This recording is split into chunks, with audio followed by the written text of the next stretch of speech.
12:02, the day before Game 6, a must-win down in Florida. Da, da, da, da. It is the Oil Stream. We are brought to you by our partners over at Boston Pizza, where that playoff menu's got a hell of a run. It's got a hell of a run at Boston Pizza, and it's been absolutely delicious, and parts of it are staying around because they are too damn good to take away. Like the poutine. Like that poutine. Full of controversy. An all-time favorite. All-time favorite. I was going to try to have Boston Pizza last night because Tammy's like, what do you want for dinner on Father's Day? And I instantly thought of that poutine. Smoked and chicken, then I was just like, Stromboli. I said, how about some BP? She goes, oh, we had that on Friday. I was just like, oh, okay. And Daddy wasn't home, so I had Mr. Mike's anyway, which is like my favorite place. Nom, nom, nom. But yeah, how are you doing, buddy? I'm doing great. First of all, I have a Brio from Italian Center Shop. Oh yeah, you do. Did you pop down there after I got Hangout? panino really quickly. I was peckish. Do you go full panino? I had half. I was gonna say you didn't take down a full panino. I used to, but Yeah. I can't now. It's too much. It's so good. Great deal there. Shop was buzzing. The cafe was doing good there too. Patio was bumping. On my way, I want to start the show. I want to start positive on both shows today. We started out with a good news story because of the nasties and them welcoming in some. That looked cool. I saw that on Twitter. Yeah, that was nice. New nasties from Cologne. Great photo. Shout out to everybody.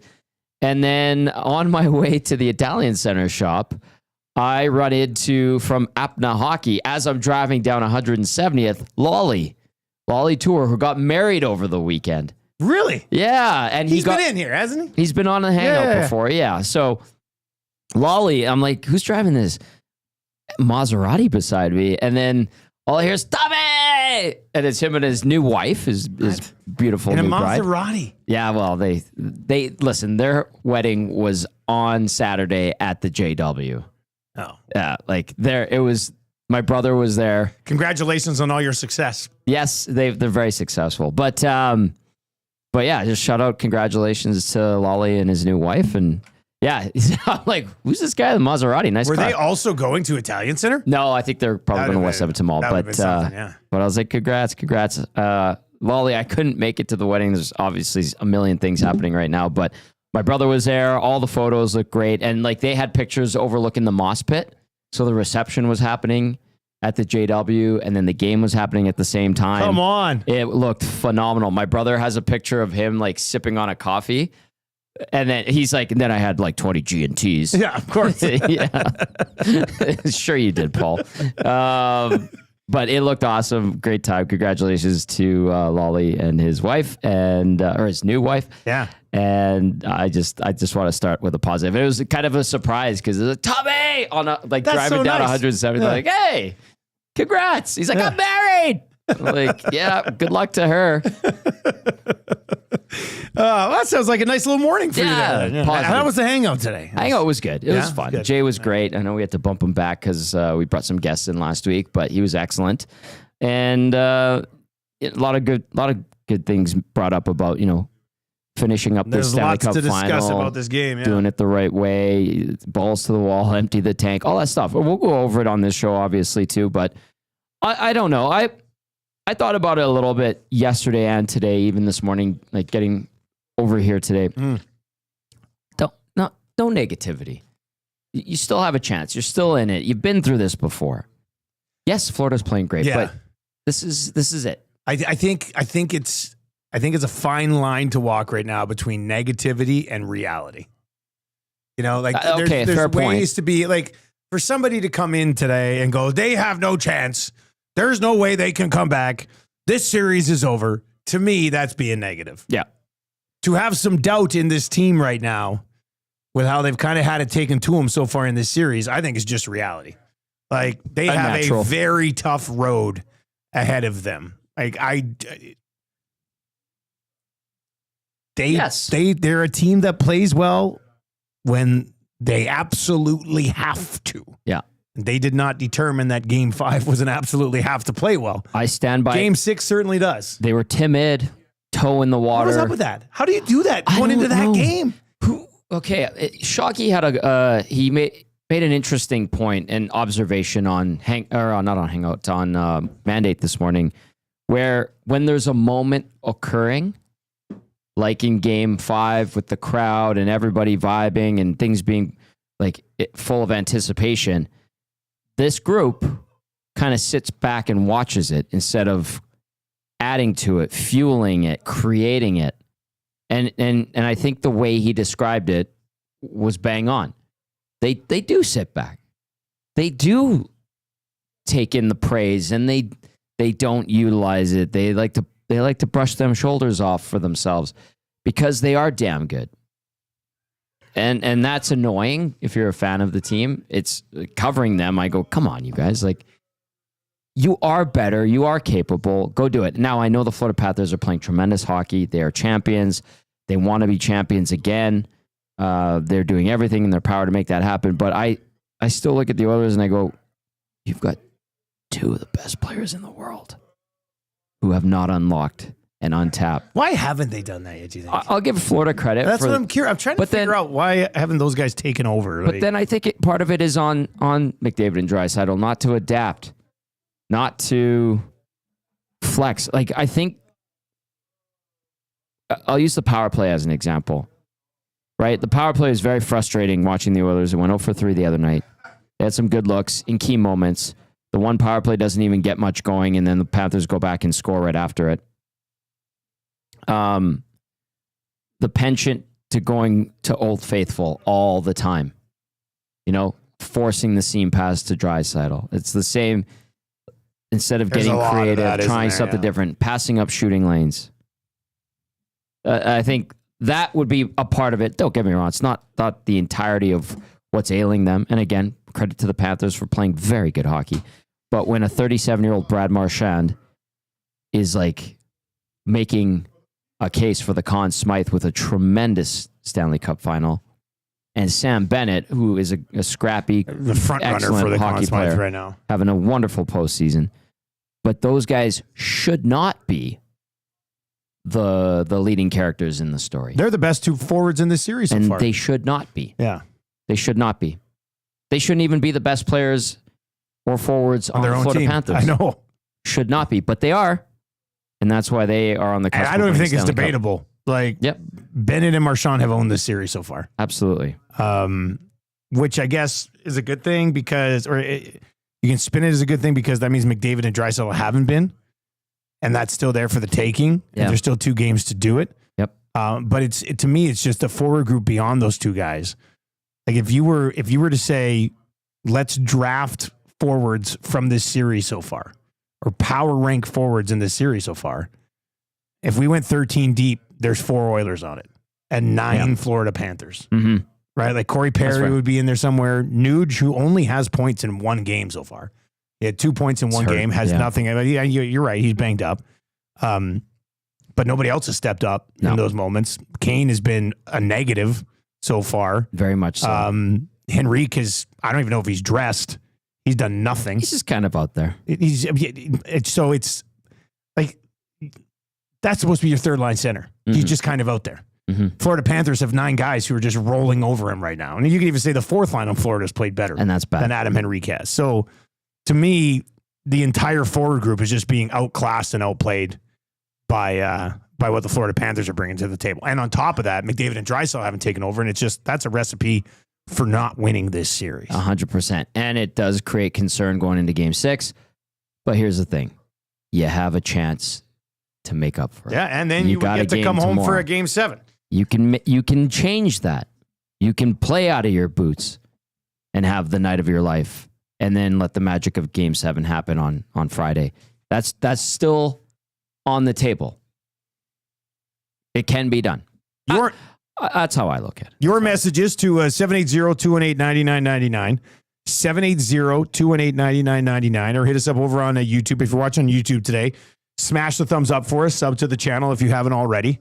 Juan texts in today and says, the last game was the first time I felt nervous about them this year. And for me, it was actually after Game 3. That's when I was just like, wait a second, are they not going to win the Cup? Like, up until that point, I kind of just thought they were going to win the Cup. Sure. That was when I was like, wait a second. Hang on here. What's going on here? Troll is in and says, Marchand looked washed in Boston. The others are making him look like he's 27. They should be embarrassed. Well, that's harsh. That's a harsh criticism. This is the Stanley Cup final. These are the two best teams. You'd be letting a 37-year-old run your show. He is running their show. Like, who knew he still had breakaway speed? It's savvy. It's also not too hard to have breakaway speed when the others are playing it horribly. Yes. And you've got a 35-year-old chasing you with like a lower body injury that might require off-season care. Yeah. This text in as well says, every time Marchand has the puck, can someone explain why we're not driving right through his chest rather than trying to stick check him? He's a 5'8", 37-year-old man. That was the Wallman. I mean, you got to. That was terrible. You can't get walked like that. That was played it started with the awful muffin of a pass. Bad recognition by Evan Bouchard to realize that pass had zero steam on it.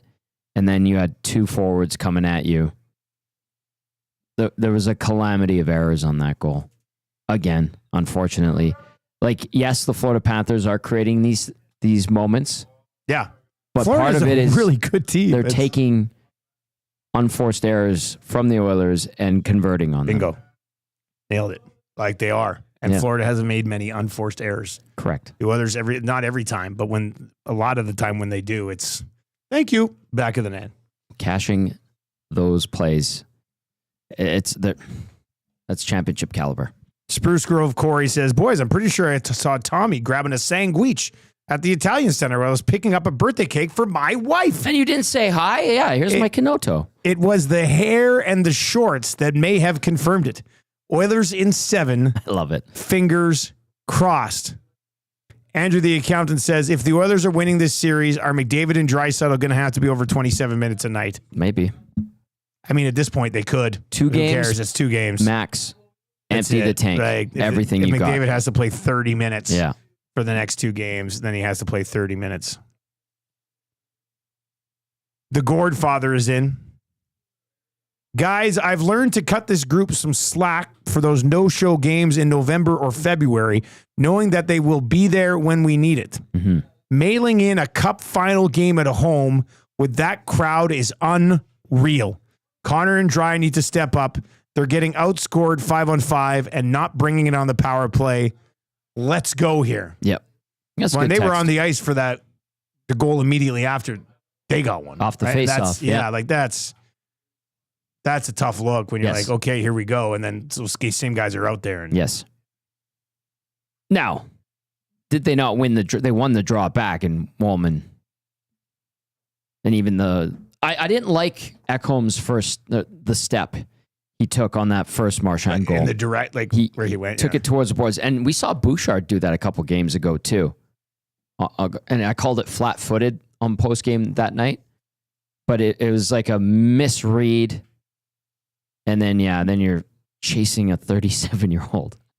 But, yeah. And a great shot, too, by Marchand. Like, Calvin Pickard. I mean, with the way the Oilers are running the lineup right now, Marchand would be a first-line winger here. Correct. Like, this is what we're talking about when it comes to depth. Yeah. Like, this Connor Brown on the first line thing. It's not working. What are we doing here? No, it's not working. We'll see Perry up there, I'm sure, at some point early tomorrow. Evander Kane, you need more from him. He's caused his own problems taking those high sticky penalties, and I'm aware that Brad Marchand, like we've alluded to, is 5'8", and if you get your stick even slightly up, there's a good chance you're hitting him above the neck, which sucks. But you have to adapt, and you have to. Who had the text like, why aren't they just like running right through Marchand? Yeah, that's better than getting your stick up on him. Yeah, that's true too. It is possible to do that. Take him and throw him against the wall. Whatever. Do it legally, obviously. But yeah, Kane has been a letdown this series. He was putting together a really nice... I'd say overall he's had a good postseason. That might get them some nibbles trade bait-wise in the summer. And but yeah, like Arvidsson, not getting much there. Jeff Skinner, didn't have high hopes for him when he got in. Kapanen, his game has been up and down. Janmark, okay. Frederick, you want more. You ideally would like more. You're right. Like a lot if you were grading these guys, they're non-factors. They're barely getting C's here. I would think if we're ranking all the forwards 1 through 24, the bottom 6 guys are probably Oilers. Yep. Like that's just when you come in with expectations and what you're going to need from the group. That's just reality. I mean, that's how they've played so far. Can they find it for 2 games here? In theory, yes. That's what everybody in the city is hoping for. So we'll see.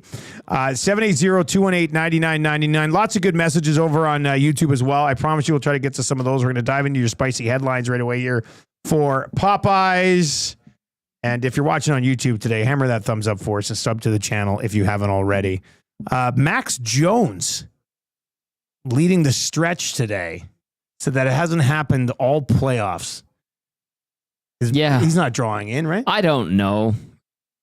If that is the case, then Shoggy was kind of guessing at the lines.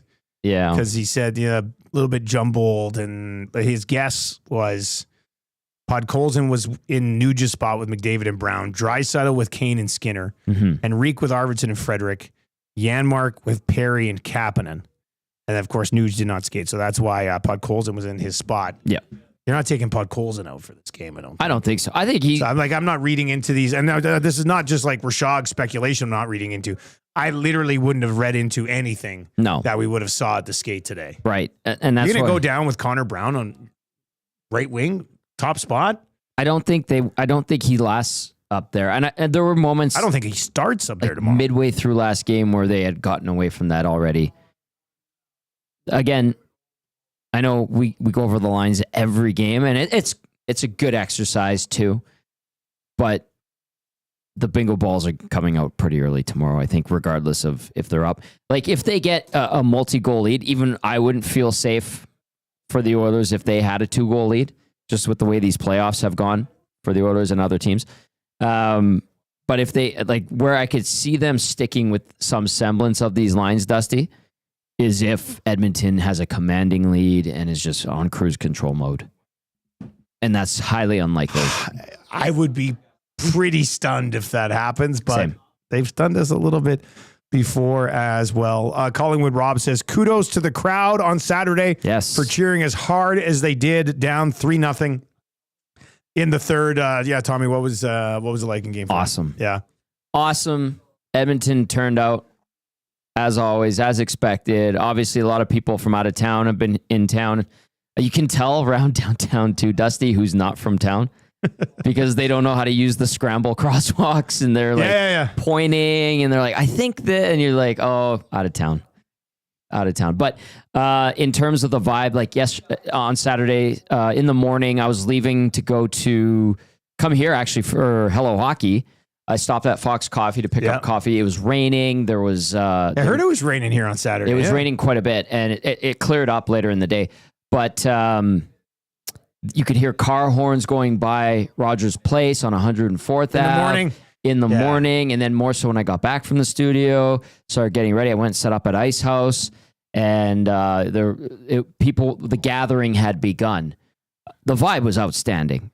The vibe was truly tremendous. And if this gets to Game 7, I think there might even be another level. It might not just go to 11, like in Spinal Tap. It might hit 12. Wow. Mm-hmm. That'd be pretty crazy. I'd like to see it and experience it, to be honest, selfishly. We'll continue with your headlines here in a second. Smitty the Welder says, reality is that the best 2 players in the world aren't even close to the top players. That power play is god-awful. That's not on the depth. Well, I think it's kind of on everything, though, Smitty the Welder. That's what we're saying. Like, those top 2 guys haven't been good enough. Nobody else has been good enough. And the power play hasn't been good enough. Yeah, that's fair. Penner's Pancake says, Bennett and Marchand have 11 goals and are plus 11, while Connor and Leon have 5 goals and are minus 6. That can't continue for Game 6 and 7. What is this? The numbers game? We'll get to that coming up here in a second as well. Danny T says, Ice House was packed. I didn't even make an attempt to get in because it was so packed. They were lined up at 10 a.m. Talking to Tian and Nikki. And they're great over there. They're lined up. When did they open? 11? They had to open up early. Yeah. Just because they had so many people. Tian told me that he had to go and buy 350 ponchos because they were doing a rooftop patio, rain or shine. Oh boy! And he was going to give out ponchos to those that stuck it out in the rain. Because they have the big umbrellas. A huge, yeah. You could be okay-ish up there. Yeah, exactly. Unless it really downpoured. You would be. But if you got a poncho on, you got a poncho that they provide, and then you'd have the big umbrellas that keep your food and everything dry. Up until like 3 months ago, I thought Tian was a girl. Well, I think he's South African. He's from Grand Prairie, I believe. That's the name? Yeah. I always sort of assume when you're like, I'll text Tian. I was just like, okay. Yeah, he's good. Really good dude. I've met him since. Yeah. But yeah, different name, right? But he's like, I had to order like 350 ponchos last night. So where do you get those? On Amazon or something? I don't know. You have to go to like $9 stores to get 350 ponchos. He's like emergency order, and they came in and they had everything. Like they had a backup plan for everything, and rightly so. And yeah, they said that they were lined up 100 deep at 10 a.m. And so they had to open up and get people going. That's all-time day downtown. All-time day downtown. Good. And it's so good to see people walk around with families, young people, obviously visitors and tourists and stuff like that. It is great. It is. That's why they built that district. That's why they continue to, put LRT in, all that stuff. It's nice to see it humming like that. As someone who lives there, I like it when it's like that. I really do. Uncle Dave texts in and says, Marchand with 2 McDavid-esque goals on a McDavid legacy game night. That's a good way to sum it up. Because we were talking about that pregame. Like, when's he going to put a stamp on one of these? Yeah, he has. Has not. He's had a brilliant assist. And the goal was nice, but you're down 3-0. You could argue that was garbage time. Well, and then you're on the ice for a goal against right after. Yes. Yeah. That's that good point. Like, Marchand's goals have been nice. Like, nice tucks on breakaways. Great shot the other night. And I could see it from an Oilers standpoint. Very irritating. Like a rat. Uncle Dave follows it up and says, here's why I'm not worried, and an explanation of the apparent lack of effort by the Oilers in Game 5. The obviously staged moment that Buddy in the crowd pulled off his Oilers jersey to reveal a Florida jersey told me that this is all pre-scripted, and there will be a revenue-generating Game 7 back in Edmonton. Mostly joking, ... Love the show, ... He did say mostly joking. Yeah, mostly, but I believe there's a chance. I was doing one of these. I saw that. So who is the driving force behind the plant? NHL? No. Sportsnet?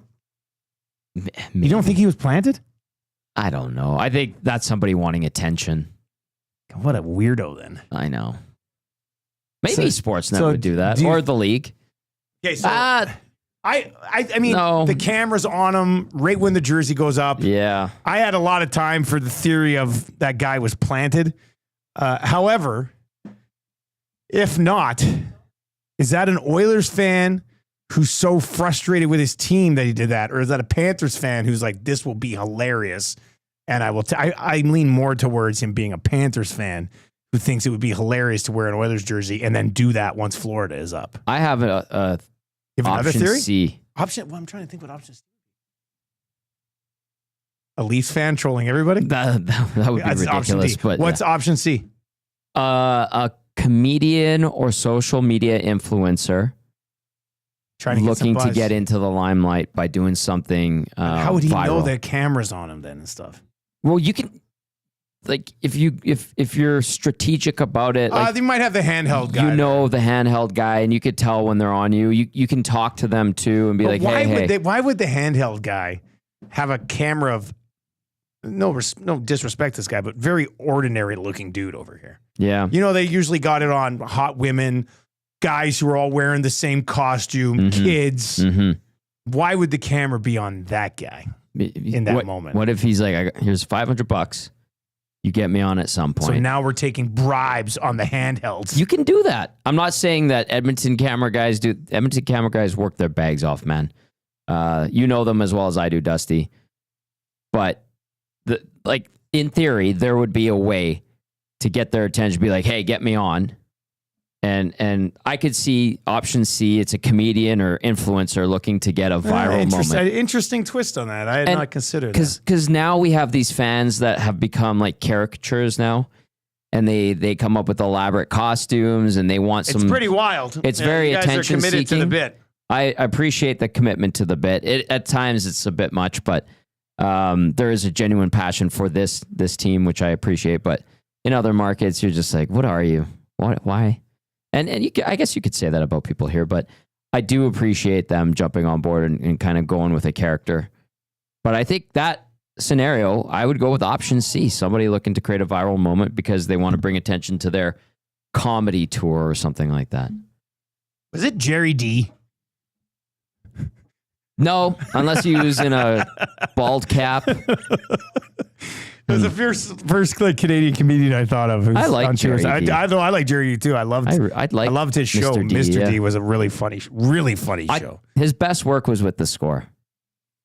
Actually, I think Mr. D is better than when he was with The Score. I agree. I think Mr. D is a phenomenal television show. Yeah, but he was really good on The Score. Yeah, he was. Yeah. So was Cabby. What was his thing on The Score? What was his Jerry D? Sports reporter. But like, and I do remember seeing him at a draft kind once. Of silly questions and stuff. Yeah.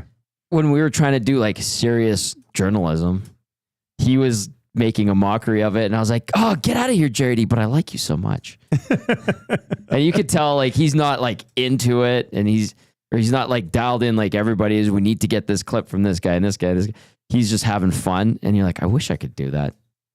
So kind of envy and at the same time appreciate, but at the same time was annoyed. That was like 12 years ago. It was a while ago. But yeah, Mr. D was a good show. That the bit about the where they're going around with the kids and the mom and he brings in the show and tell. I'm not going to say what he brought in. It's like he called it a spaceship, but it wasn't a spaceship, and it was his mom's. Oh, geez. Yes. Oh, geez. Yeah. Oh man, I don't know if I saw that one. I'm pretty sure hilarious. Tammy and I watched that whole thing. It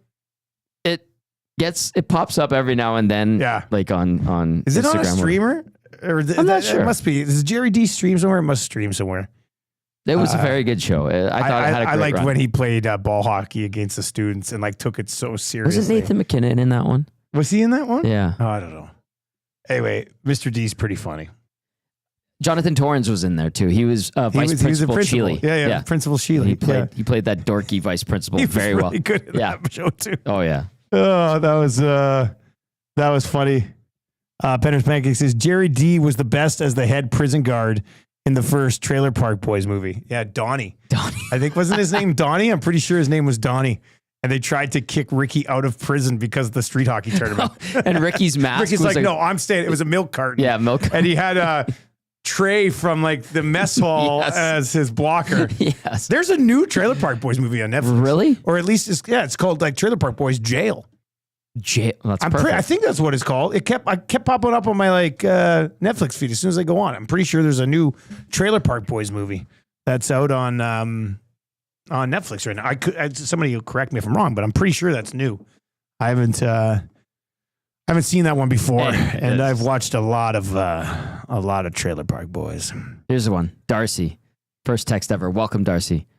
Hey, Dusty. What happened to the girl last year who flashed to everybody? We need to bring her back. Yeah, that kind of... She kind of got her 15 minutes. Yep. I think. She ended up in Playboy? I think so. Something like that. I only read the articles. Great writers. Greg, the sound guy, says he's a professional fan. He gets paid for that. I believe it was a Sportsnet that did that thing on a dude a year or so ago. Are you sure? Or are you talking about the other guy who does the t-shirts? Cameron Hughes does the t-shirts. That was not Cameron Hughes. No. Was that different? This was a different guy. Cameron Hughes is a really nice guy. And to create that bit, and I remember Bob Nicholson loved him. He's like, I want to bring this guy in for every game, and then too much. I like Bobby Nix. Like, well, Bobby Nix. Just a huge like, Cam Hughes great. Guy. Like, yeah, we want him here for. Do you know how much they pay that Cam Hughes guy? Yeah, I do. He does quite well. Really? Per night, $5,000. That's okay. I mean, we can say $5,000. I mean, I would have guessed $5,000. Yeah, at least that's what OEG was paying him. Plus accommodations. I was going to say, and travel. Yeah, of course. Okay, well then, yeah. I mean, that's a pretty good deal then. Yeah, and he's really good at it. Really good at it. I remember the very, very, very first time I saw him, I was like, who the hell is this guy? Right? Yeah. Like, oh, this guy's fun. It comes from a good place. All right, Norman at Combine says the top 6 are invisible. The bottom 6 are not even dressing. No more effing around. Do they not realize the nasties have money on them? Let's go. Thank you, Norm. Do these players not realize how much money fans are going to win if they win the Stanley Cup? My God, Play Alberta might have to shut down if the Edmonton Oilers win the Stanley Cup, which I hope is not the case because we just signed a very nice long-term deal with them. Yes. That would suck if they're like, sorry, guys. Books closed. Too much success. That must have been my Pascal Siakam play on Monday night in the Pacers game. Okay, I threw this up there. We'll continue with your Popeye spicy headlines. If you're looking for a bite to eat for lunch today, please visit Popeyes and get your hands on one of those delicious, crunchy yet somehow extremely soft chicken sandwiches. This is much more lopsided than I've seen on any Twitter poll. I guess maybe you can't trust Twitter, but who starts game 6? Skinner, 95% of the vote right now. Pickard, 5%. And yeah, I think we mentioned earlier, Button on our show this morning said he would go with Pickard. That surprised me. Me too, very much so. I think this is an easy decision. Yes. This is Stuart Skinner's net, unless you've written Stuart Skinner off with your organization moving forward, but I don't think they have. No. This is Stuart Skinner's net. Rashog made a good point on our show this morning when he was doing the mandate. Skinner has won this game for them before. Yep. Like this is game 6 of a Stanley Cup final. He has won this game. In that building, too, which is huge. He would have won game 5 in that building. Yeah. The games. But yeah, so he's won this. Yeah. He's won an elimination game back against in the this wall. building. Yeah. Yes. So yeah, it's a Skinner start. For sure. I thought about it immediately too when I think it got to 3-0. I'm like, you have to play Stu next game. And I'm not besmirching Calvin Pickard, but they tried to tap into the magic last game and it wasn't there. No. Okay. The guys in front of him didn't give him much. And then he didn't have the magic either. It wasn't there. You go back to Stu. This is I'll just say what it is. This is a totally unfair question of me to ask. Ask it. But I want to ask it anyway. Because I think most of us agreed with the decision. But hindsight being 2020, was it a mistake to start Pickard in game 5? I don't think so. No. Even after the way that Skinner was pretty good in game 4 and you just got shelled. No, I think it's okay. I understand the rationale. I was on the air saying I think you go Pickard. Yep. Like that's why I'm saying it's an unfair because everybody seems to support it. I'm just curious as we look back on it, even those of us who were totally in support of the Pickard thing, was it a mistake to go to him when you? I don't think it was, but I'm curious on how other people would view it. I don't think he cost them that game. He wasn't great. No, but he basically gave you a Stu Skinner game. Really, the breakaway goal wasn't particularly great, or the one tucked under his pad. Yeah. I'm gonna use. I apologize for this bad pun, but you need Skinner to stew on the situation. I'm sorry, ladies and gentlemen. Gene Principe. By the way, Gene got a baby blue Hockey Night Canada jacket from his wife and kids for Father's Day. No, and I thought that was. What? Round of clicks, good. Great present. Man, and he's done it. Like he's working a cup final. He's been excellent. That must have been an emotional day in the Principe house. I'm gonna get sad just thinking of a family doing it for that guy. He's my broadcast hero, honestly. God, he is your broadcast hero. Yeah. Shoggy has been a huge guiding light, but Gino is he's my Uncle Gene for a reason, even though we're not blood related. Anyway, back to the Stu sitting for game 5 and watching. It should motivate him when he has to sit and comes back. He tends to have a very strong response. He should be motivated. Maybe that's what Knobloch was thinking. It could be. Let's just put Pickard in for game 5. If it doesn't work, you get motivated Stu for 2 games. Not that he's not motivated anyway. It's a bloody Stanley Cup final. But you know what we're saying? Something when you do that and sit him, like, yes, in theory, naturally he'll be motivated, but the going through the shame, quote unquote, or disappointment of having to watch, I think adds motivation and fuel to that desire to be dialed in and wanting to help the team.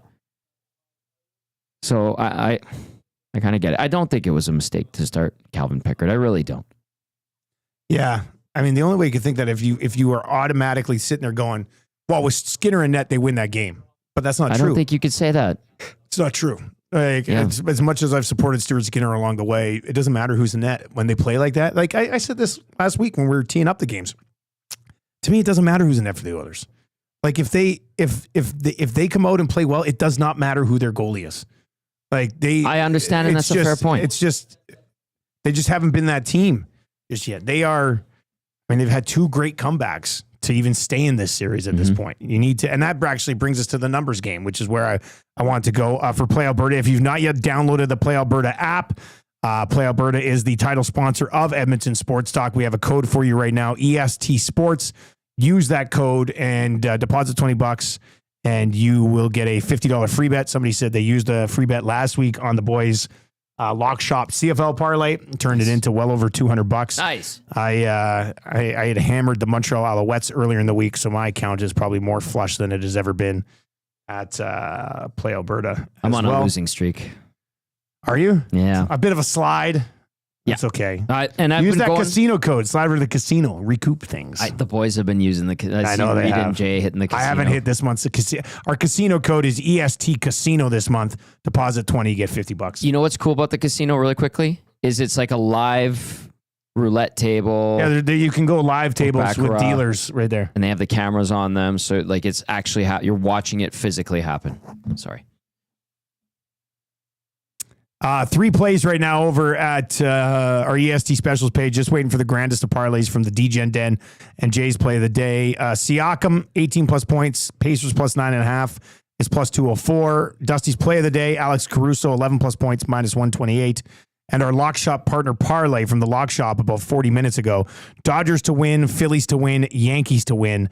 That is plus 385, boosted up from plus 359. So download the app if you haven't already. Use your game sense when you're playing over at Play Alberta.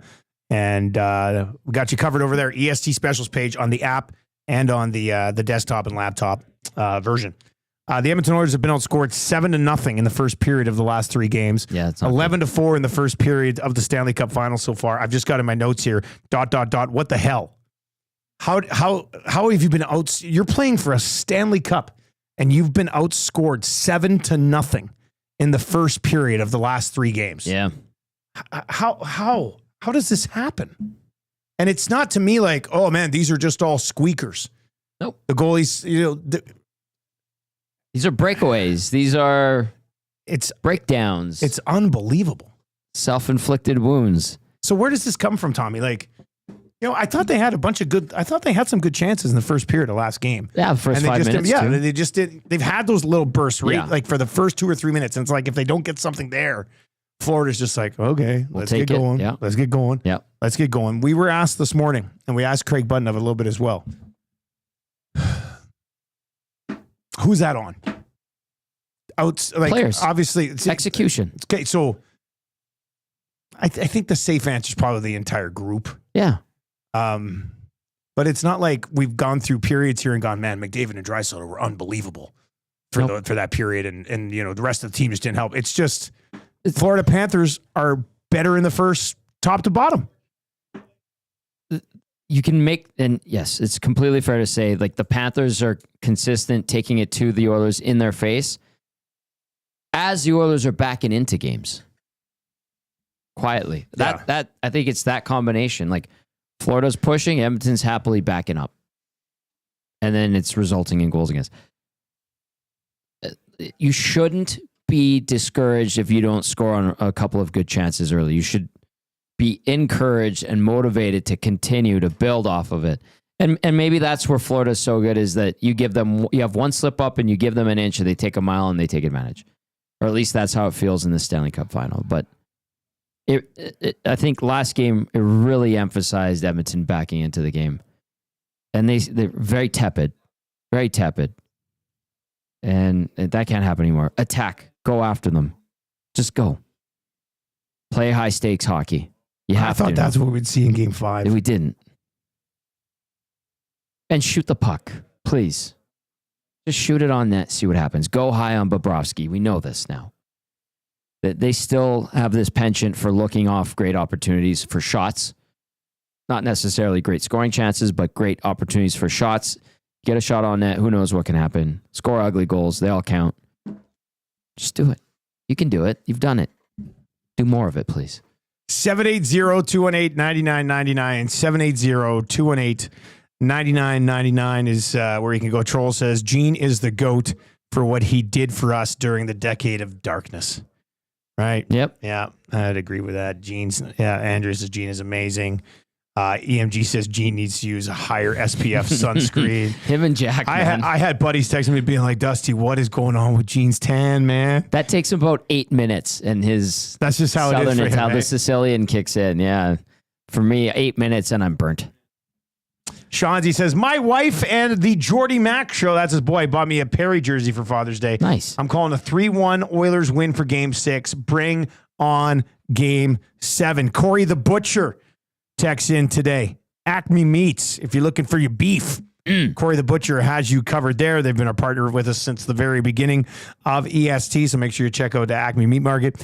Corey the Butcher says, good afternoon, guys. Might be a dumb question, but does Stetcher stay in, or is Klingberg in again tomorrow? I think that's a good question, to be honest with you. A valid one. I'd go back to Klingberg. Yeah, I think so. I think you tried the Stetcher thing.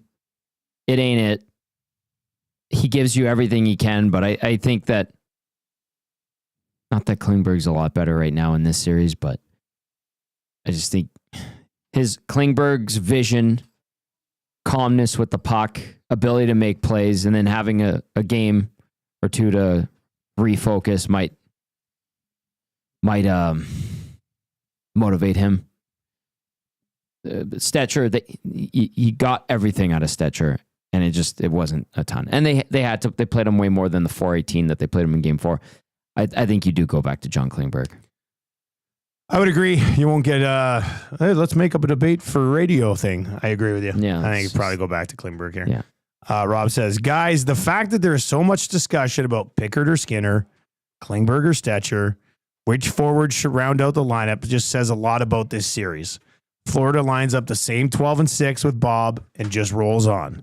I remain hopeful, but these conversations being had at this stage of the Stanley Cup final is quite telling about the roster management of these two teams. So we've only really seen one change for the Panthers, and that was Boquist out, Greer back in. Greer was only out when he was hurt, right? So this Panthers group has essentially done it this way. These are your guys, and they've stayed healthy for the most part. The Oilers have been battling health issues. The Hyman injury is awful. That was a huge detriment. The D was a question mark going into the season. The D was a question mark going into the playoffs. The D was a question mark going into the Stanley Cup final. It's not surprising, but you're right. It is telling because you can just, Paul Maurice knows he can go back to the same group and they're going to be in the game. They're going to give themselves a chance to win. That's a wonderful luxury to have. To have general health like the Panthers have is A, lucky, B, speaks to the big boy hockey that they can dictate, which is amazing. Because not a lot of teams can dictate big boy hockey all the way to a Stanley Cup final. And the Oilers have had to do it by committee and switch up the roster all season long, depending on who they're playing, who's going, who's not going. I understand, and I don't disagree with it being a tell when comparing the two teams, but Edmonton, with lineup tweaks in game, heading into games with the roster, have made it work. And they're trying to explore every possible option to give them a lineup that gets them another win. So I understand where that comes from. I could make an argument for that rationale in that text, but at the same time, like Florida's MO is, this is our group. Edmonton's MO is, hey, we've got a bunch of guys and we can adapt on the fly to make it work. Right now, it's got them on the cusp of losing another Stanley Cup. I know a few people have been saying, why would Florida change anything? They're winning, but they did lose twice, and they just roll back that same group. Yep. And just, here we go again. And it's a really good group. I mean, I'd be very interested to see if the Oilers cannot get this thing done, how many people just sort of wave the white flag and go, Florida's just better.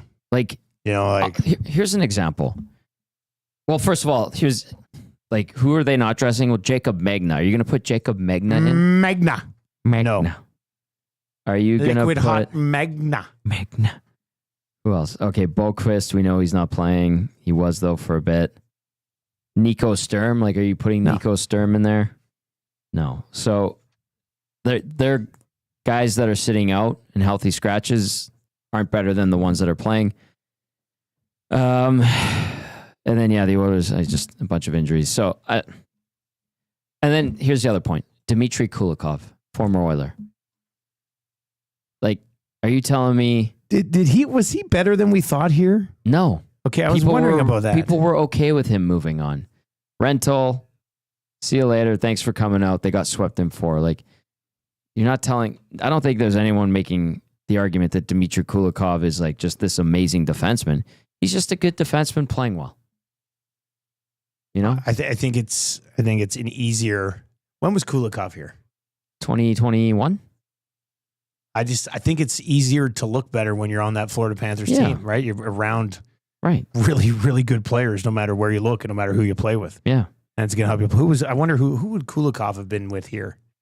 That was pre-Ekholm, was he with obviously. Bear? See, I mean. Or was he with, who was the other right third shot? pair left shot guy? Yeah. Was it Bear? Was it Cuckoo? Wasn't Fadoon still then, was it? Fadoon was gone, He's gone by then. Cuckoo would slide over to the right side.